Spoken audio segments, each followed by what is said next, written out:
Hey, I want to show you around our new ambulance here. This is our new Medic 1 at our downtown station. It's a new Fraser ambulance. We just got in last week. It was a cost of about $250,000.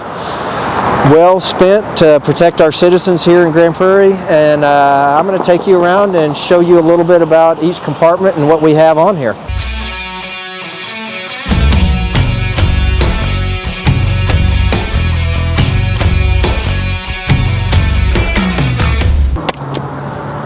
This compartment is where we keep all our medical bags and our airway bags. This is all the equipment we carry into the house.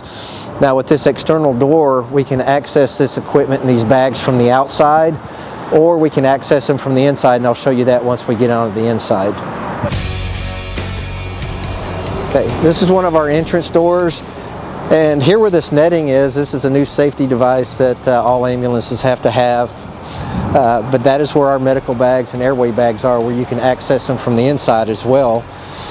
And you can see that's what's called our captain's chair. That's where the paramedic will ride with the patient when he's in the back.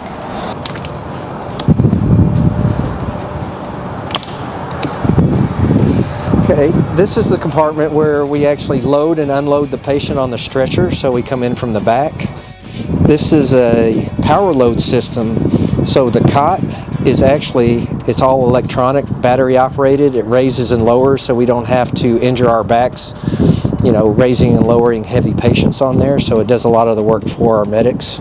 Saves a lot of back injuries that way. Up here we've got all our IV supplies, bandages, all sorts of various medical supplies that they're going to use. Same thing over here. There's a lot of the airways, a lot of the face masks for the oxygen system in here. Like I said, the captain's chair, that's where the paramedic's going to ride in the back most of the time. Our LifePak 15 monitor, that's what we use to monitor and shock the patient, monitor his heart. Another captain's chair, this is called actually the CPR chair. This is where somebody's going to ride that is actually up here doing CPR. Up here on the wall, this is quick access to a lot of our IV supplies over here too. A lot of stuff that we need quickly that we don't want to have to reach into a bag or go into a compartment to get. This is what we started putting on all our ambulances here. It's called a med vault. It's an electronic vault with a security system on it. That's where we keep all our narcotics. So they are locked up. And each time our paramedic enters his specific number for that person, it logs it in so we know who got in there, what time they got in. So it's a highly sophisticated system on there to track our narcotics, and this is required by the DEA. That's what they hook the oxygen mask up to. It's called an O2 tree. So this is something new that we started adding maybe 2 to 3 years ago based on the paramedics' feedback. Usually we only had one over here. So when you hook that long tube up and put it on the patient's face, you have to walk through it or climb over it. Now it's easier to get it from up above. Okay, and when we do transport toddlers or babies that are non-critical, we do have a built-in car seat up here, built into the paramedic seat. It's just Velcroed in, pull it down, and it's got the 3-point harness and everything you need for a built-in car seat. You know, with the new times with the COVID and everything, we have gone to a new system starting with this ambulance. They have built-in UV lights that are in the AC ducting. So as the air circulates through there, it'll pass through the UV light and it should kill any of the airborne viruses that go through it. But not only for COVID, but if we're back here with a patient that has tuberculosis, anything that's airborne like that, it does protect our guys that are in here. A little bit of protection, it goes a long way on here. We do have a ventilation system, but that's just not enough. So that UV system is probably the way of the future for us and all EMS. If an ambulance is dispatched to a fire, the 2 medics on there will be fighting fire.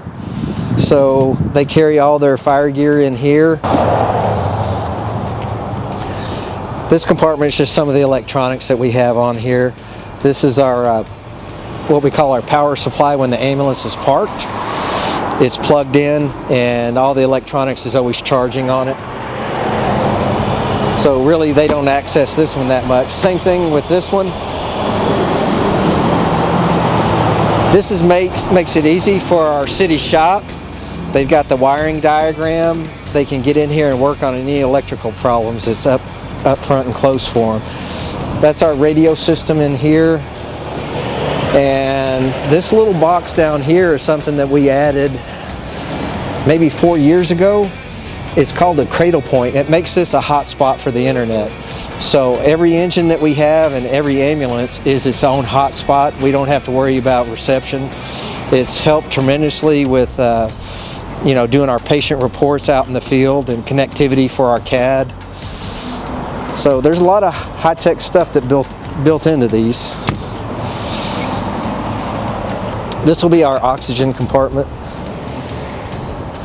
Splints, we've got splints in here, but the main O2 bottle is kept in here.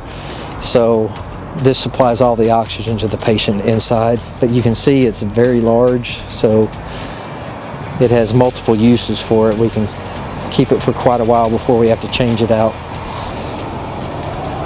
And just the driver's compartment.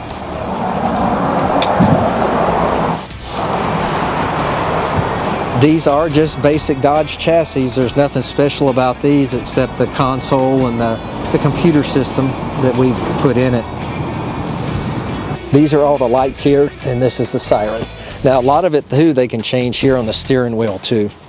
The system that we're trying to do now is once these ambulances get close to 100,000 miles, we go ahead and purchase a new one.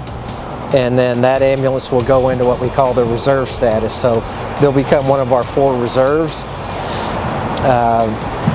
Used to be our old system, they would not go into reserve until they were 150,000. It's huge mechanically that we have newer equipment that operates, and we know we're going to get to the hospital, and we know we're going to get to the call. And we've got this system in place now that we have a rotation that'll keep us good equipment and frontline equipment for the citizens of Grand Prairie.